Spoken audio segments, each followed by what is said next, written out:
नमस्कार दोस्तों, स्वागत है आपका हमारे YouTube channel GT defence academy पर। देखिए फ्रेंड्स, आज से हम एक नई सीरीज को शुरू करने जा रहे हैं, army special GK MCQ series. इस सीरीज में हम हर वीडियो में 30 MCQs को यहां पर पूरी डिटेल के साथ कवर करेंगे। ये सभी क्वेश्चंस आपके आने वाला जो एग्जाम है 17 अप्रैल को, उसके लिए काफी इंपॉर्टेंट क्वेश्चंस होंगे। इसमें आपको जीके के क्वेश्चन और साथ में साइंस के क्वेश्चन भी देखने को मिलेंगे, क्योंकि आप जानते हैं आपका जो एग्जाम का पैटर्न है 50 क्वेश्चन उसमें टोटल होने हैं। 50 में से 30 क्वेश्चंस आपके जीके और जनरल साइंस के क्वेश्चन होंगे। तो इस MCQ सीरीज में, जो कि आर्मी स्पेशल हमारी सीरीज है, इसमें आपको जीके और साइंस के दोनों के क्वेश्चन देखने को यहां पर मिलेंगे। यह हमारा इस सीरीज का पहला पार्ट है। तो चलिए दोस्तों, आज की वीडियो को शुरू करते हैं। वीडियो के एंड पे अपना स्कोर कमेंट बॉक्स में जरूर बताइएगा कि 30 में से आपके कितने क्वेश्चन यहां पर सही हुए हैं। तो चलिए क्लास को शुरू करते हैं। पहला क्वेश्चन है हमारा, गांधी जी ने करो या मरो का नारा कौन से आंदोलन के दौरान दिया था? तो करो या मरो का नारा महात्मा गांधी के द्वारा भारत छोड़ो आंदोलन के दौरान दिया गया था। ऑप्शन बी हमारा सही आंसर हो जाएगा। इसको आपने याद करना है। भारत छोड़ो आंदोलन शुरू कब हुआ? अगर यह क्वेश्चन बना दे तो भारत छोड़ो आंदोलन आपका 9 अगस्त 1942 को शुरू हुआ था। ठीक है, और इसी आंदोलन के दौरान महात्मा गांधी ने भारत छोड़ो का भी नारा दिया और करो या मरो का नारा दिया। एक क्वेश्चन और पूछा जाता है इस आंदोलन को लेकर के। जब यह आंदोलन शुरू किया गया तो अंग्रेजों के द्वारा एक ऑपरेशन चलाया गया इस आंदोलन को फेल करने के लिए, जिस ऑपरेशन के तहत जितने बड़े बड़े नेता थे सबको गिरफ्तार कर लिया गया। तो अंग्रेजों के द्वारा ऑपरेशन जो चलाया गया वो था ऑपरेशन जीरो हावर। इसको आपने याद करना है, यहां से भी आपका क्वेश्चन बन जाता है। नेक्स्ट है हमारा, तो यहां पर सही आंसर क्या हो जाएगा? भारत छोड़ो आंदोलन। अगला है, एनी बेसेंट तथा लोकमान्य तिलक के द्वारा चलाए गए आंदोलन का नाम क्या था? तो लोकमान्य तिलक और एनी बेसेंट के द्वारा कौन सा आंदोलन चलाया गया था? सही उत्तर है होम रूल आंदोलन। ऑप्शन सी हमारा सही उत्तर हो जाएगा। दोनों ने 1916 में होम रूल आंदोलन शुरू किया था। जो बाल गंगाधर तिलक थे, लोकमान्य तिलक, इन्होंने महाराष्ट्र, कर्नाटका, केवल सीमित क्षेत्र में होम रूल आंदोलन चलाया था। अगर अखिल भारतीय होम रूल आंदोलन की बात करेगा तो आप एनी बेसेंट को टिक करेंगे। छोटे क्षेत्र में, सीमित क्षेत्र में किसने चलाया था? लोकमान्य तिलक ने। और अगर अखिल भारतीय होम रूल आंदोलन की बात होगी तो एनी बेसेंट का नाम यहां पर आएगा। ठीक है, तिलक को लेकर के एक इंपॉर्टेंट क्वेश्चन और पूछा जाता है। एक फेमस नारा है जो बाल गंगाधर तिलक ने दिया था कि स्वराज मेरा जन्मसिद्ध अधिकार है और मैं इसे लेकर रहूंगा। यह नारा किसका है? तिलक का है। यह नारा बाल गंगाधर तिलक ने कब दिया था? कौन से अधिवेशन में दिया था कांग्रेस का? तो देखिए, कांग्रेस का 1916 में एक अधिवेशन होता है लखनऊ में, जिसमें लखनऊ पैक्ट होता है। इसी अधिवेशन में इन्होंने यह नारा दिया था। ठीक है, नेक्स्ट है हमारा, भारत चीन की सीमा क्या कहलाती है? तो देखिए, भारत और चीन की सीमा को मैकमोहन रेखा बोला जाता है। ऑप्शन सी सही उत्तर हो जाएगा। भारत और चीन के मध्य में जो सीमा रेखा पड़ती है, इसको क्या कहते हैं? इसे मैकमोहन रेखा कहते हैं। इस रेखा का निर्धारण कब किया गया? अगर यह पूछा जाएगा, यह रेखा 1914 में डिसाइड करी गई थी। काफी इंपॉर्टेंट क्वेश्चन है, बॉर्डर को लेकर के आपके क्वेश्चन बनते हैं। तो जो मैकमोहन रेखा है, ये भारत और चीन की सीमा पर है और इसका निर्धारण 1914 में किया गया था। ठीक है, चाइना के साथ इंडिया की कितने किलोमीटर की बॉर्डर लगती है? अगर यह क्वेश्चन बन जाए तो चाइना के साथ 3488 किलोमीटर की बॉर्डर हम लगाते हैं। ठीक है, सबसे ज्यादा बॉर्डर इंडिया की किस देश के साथ लगती है? यह क्वेश्चन भी बनता है। सबसे ज्यादा बॉर्डर हम बांग्लादेश के साथ लगाते हैं, 4096.7 किलोमीटर ये हम बांग्लादेश के साथ लगाते हैं। सबसे कम बॉर्डर इंडिया की किसके साथ लगती है? सबसे कम लगती है अफगानिस्तान के साथ, केवल 106 किलोमीटर। इसको भी याद करेंगे। हमने देखा भारत और चीन के बीच में कौन सी सीमा रेखा है? मैकमोहन रेखा। क्वेश्चन अगर बन जाए भारत और पाकिस्तान के बीच में कौन सी सीमा रेखा है? इनके बीच में है रेड क्लिफ रेखा। ठीक है, और अगर क्वेश्चन बने भारत और बांग्लादेश के बीच में कौन सी रेखा है? वो भी है रेड क्लिफ रेखा। ठीक है, एक रेखा और है और काफी फेमस रेखा है, डूरंड लाइन।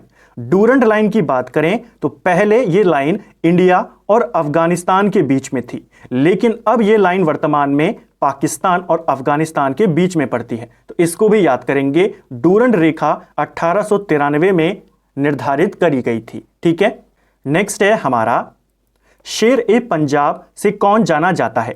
तो इनमें से किस व्यक्ति का उपनाम है शेर ए पंजाब? यह बोला जाता है लाला लाजपत राय को। ऑप्शन डी हमारा सही उत्तर हो जाएगा। लाला लाजपत राय को पंजाब केसरी के नाम से भी जाना जाता है। इसके अलावा इनको शेर ए पंजाब के नाम से भी जाना जाता है। लाला लाजपत राय के बारे में एक और क्वेश्चन काफी इंपॉर्टेंट है जो बनता है।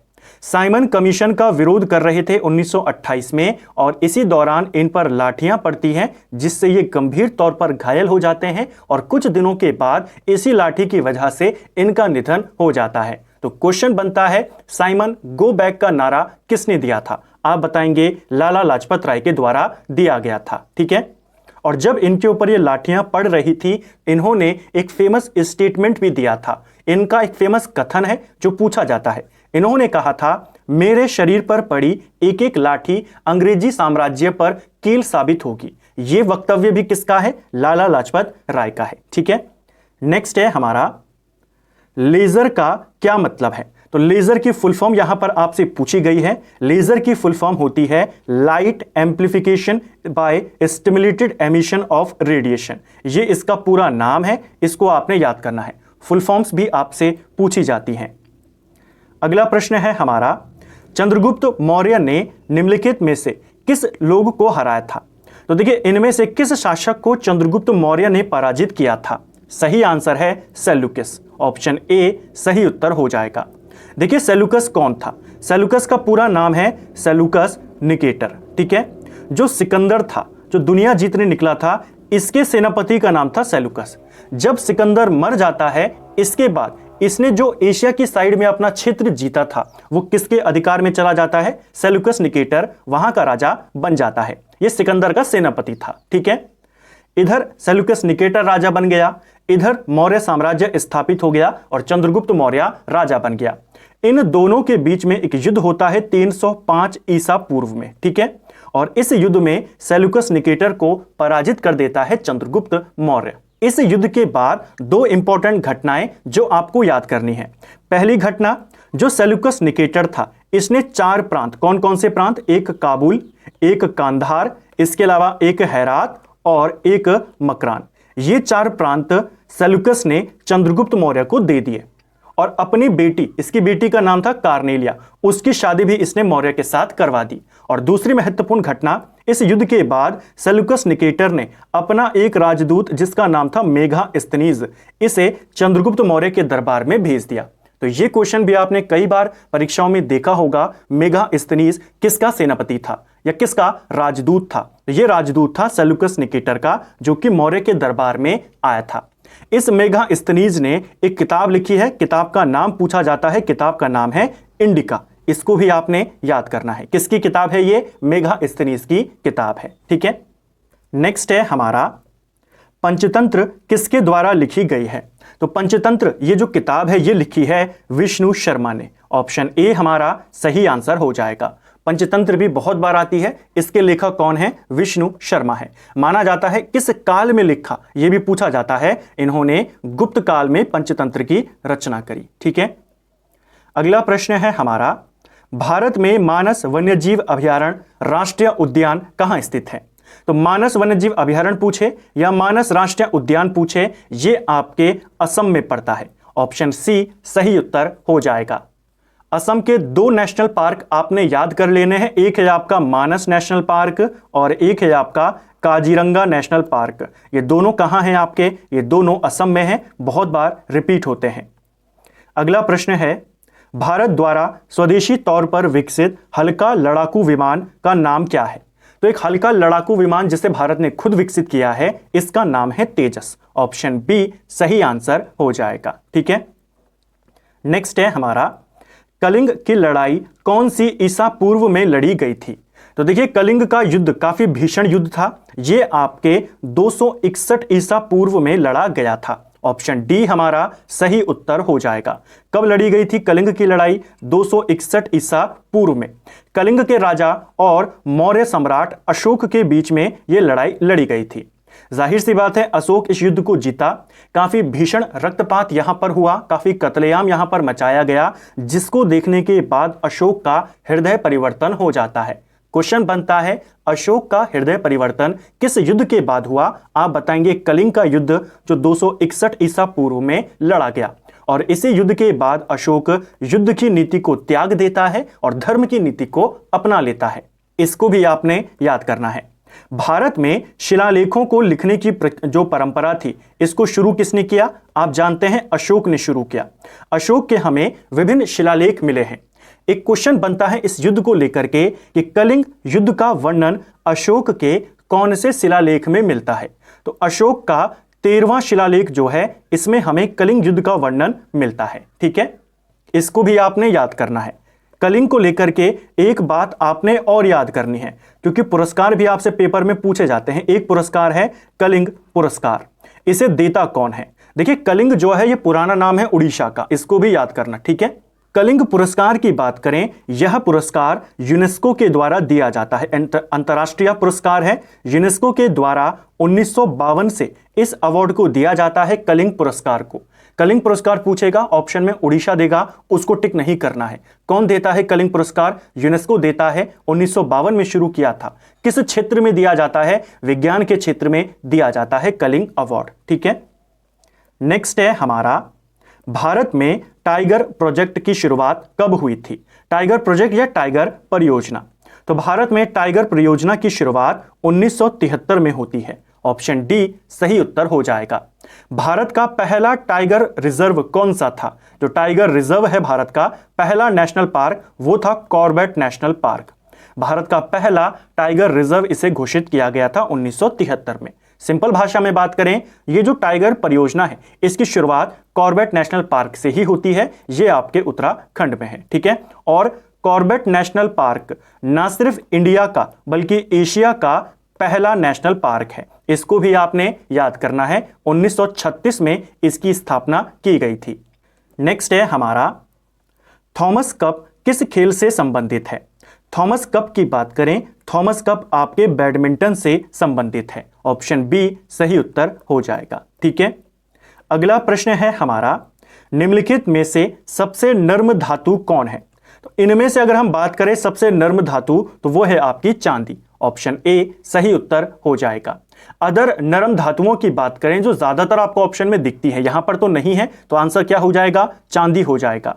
ज्यादातर आपको ऑप्शन में दो देता है, तो सोडियम और पोटेशियम, ये दोनों भी काफी नरम धातुएं होती हैं और इनको चाकू से इजीली काटा जा सकता है। इनको भी याद करेंगे, ये ना हो तो चांदी को आप टिक करेंगे। ठीक है, नेक्स्ट है हमारा, धातु बिजली के अच्छे चालक होते हैं, क्यों होते हैं? क्योंकि इनमें फ्री इलेक्ट्रॉन्स होते हैं। ठीक है, जो फ्लो ऑफ इलेक्ट्रिसिटी होती है वो क्या कहते हैं? हम उसको यही तो कहते हैं, फ्लो ऑफ फ्री इलेक्ट्रॉन्स। तो धातुओं में फ्री इलेक्ट्रॉन्स होते हैं, जिस वजह से वो इलेक्ट्रिसिटी के लिए एक अच्छे चालक होते हैं।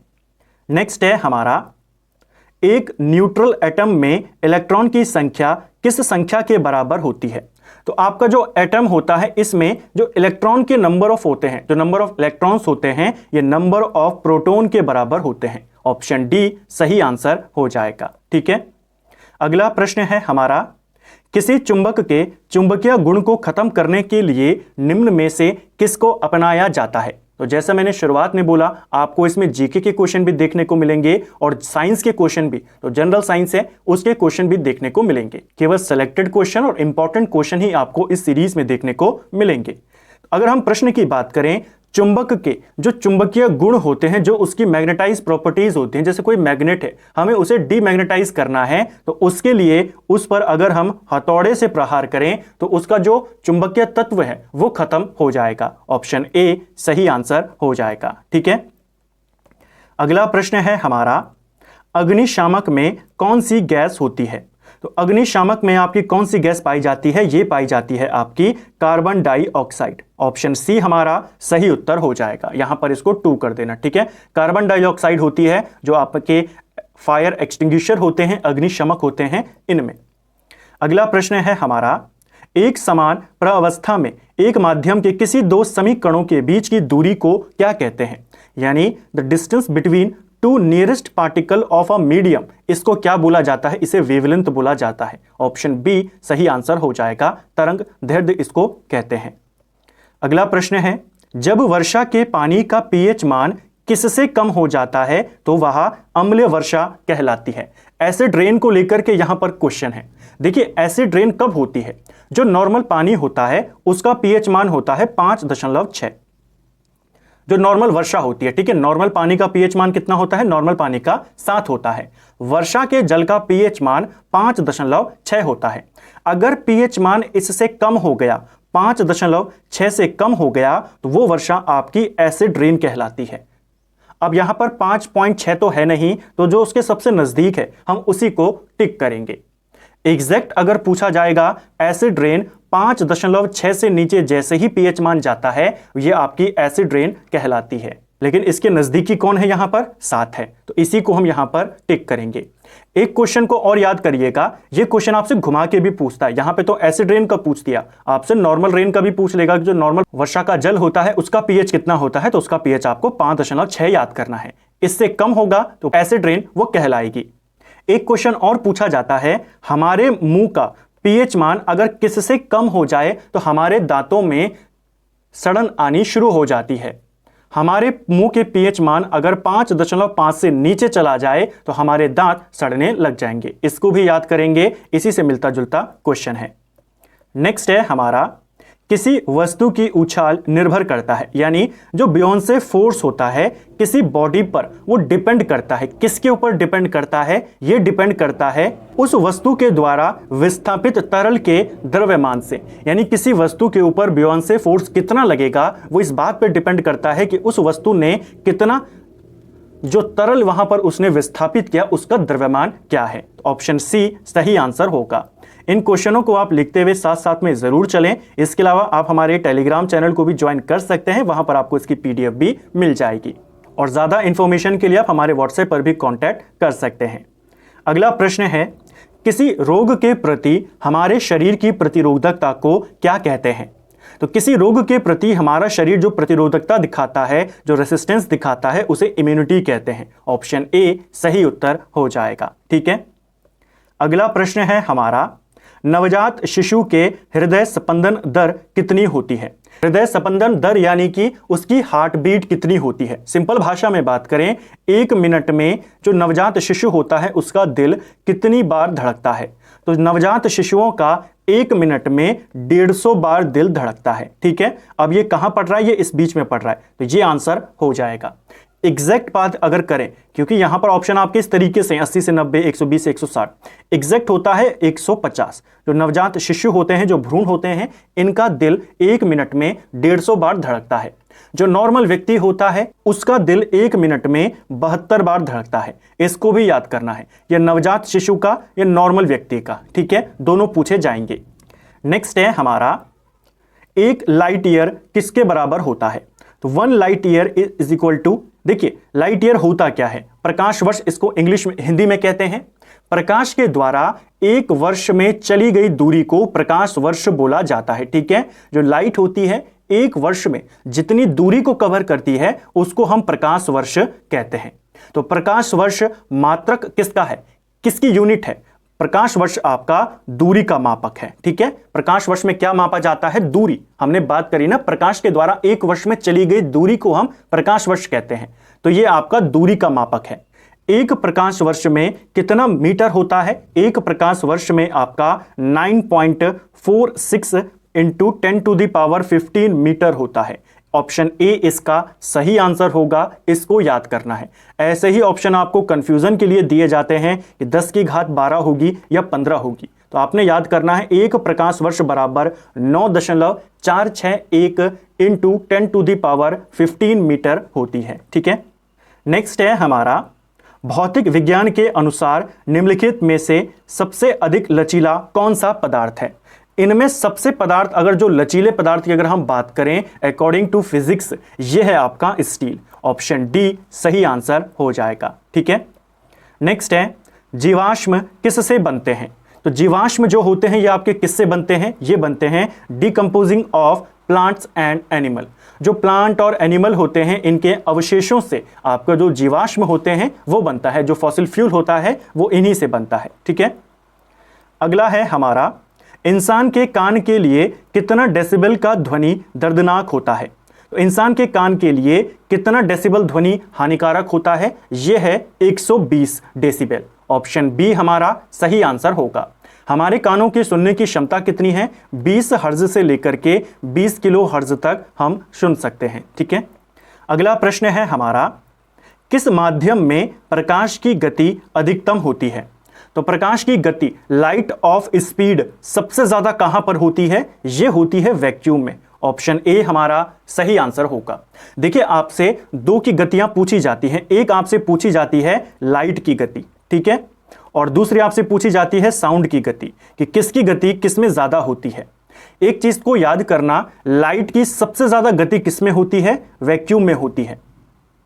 और साउंड की सबसे ज्यादा गति किसमें होती है? यह आपके धातु में होती है। दोनों को आपने याद करना है, क्योंकि अब की बार आपसे प्रकाश पूछ लिया, दूसरी बार आपसे ध्वनि पूछ लेगा। वैक्यूम क्या होता है? ऐसी जगह जहां पर कुछ भी नहीं है, ना वहां पर हवा है, ना वहां पर लाइट है, कुछ भी नहीं है वहां पर, वो आपका वैक्यूम कहलाता है। बिल्कुल ब्लैंक जगह, खाली जगह। तो ऐसी जगहों पर प्रकाश मैक्सिमम गति से चलता है। जबकि जो साउंड होता है, साउंड को ट्रेवल करने के लिए किसी ना किसी मीडियम की आवश्यकता होती है। यहां पर तो हवा भी नहीं है, तो साउंड की वैक्यूम में गति होती है 0। साउंड को मीडियम की आवश्यकता होती है, तो साउंड सबसे तेज गति करता है सॉलिड में। सॉलिड के बाद लिक्विड में करता है, लिक्विड के बाद गैस में करता है। वैक्यूम में साउंड की गति 0 होती है। इसी प्रकार जो लाइट होती है, वैक्यूम में सबसे तेज चलती है, उसके बाद हवा में चलती है, उसके बाद लिक्विड में चलती है, और सॉलिड में लाइट की गति 0 होती है। ठीक है, अगला प्रश्न है हमारा, गौतम बुद्ध के गुरु कौन थे? तो देखिए, गौतम बुद्ध के अगर हम गुरु की बात करें, इनके 2 गुरु हुए। ठीक है, पहले गुरु का नाम था अलारा कलाम। ऑप्शन डी हमारा सही आंसर होगा।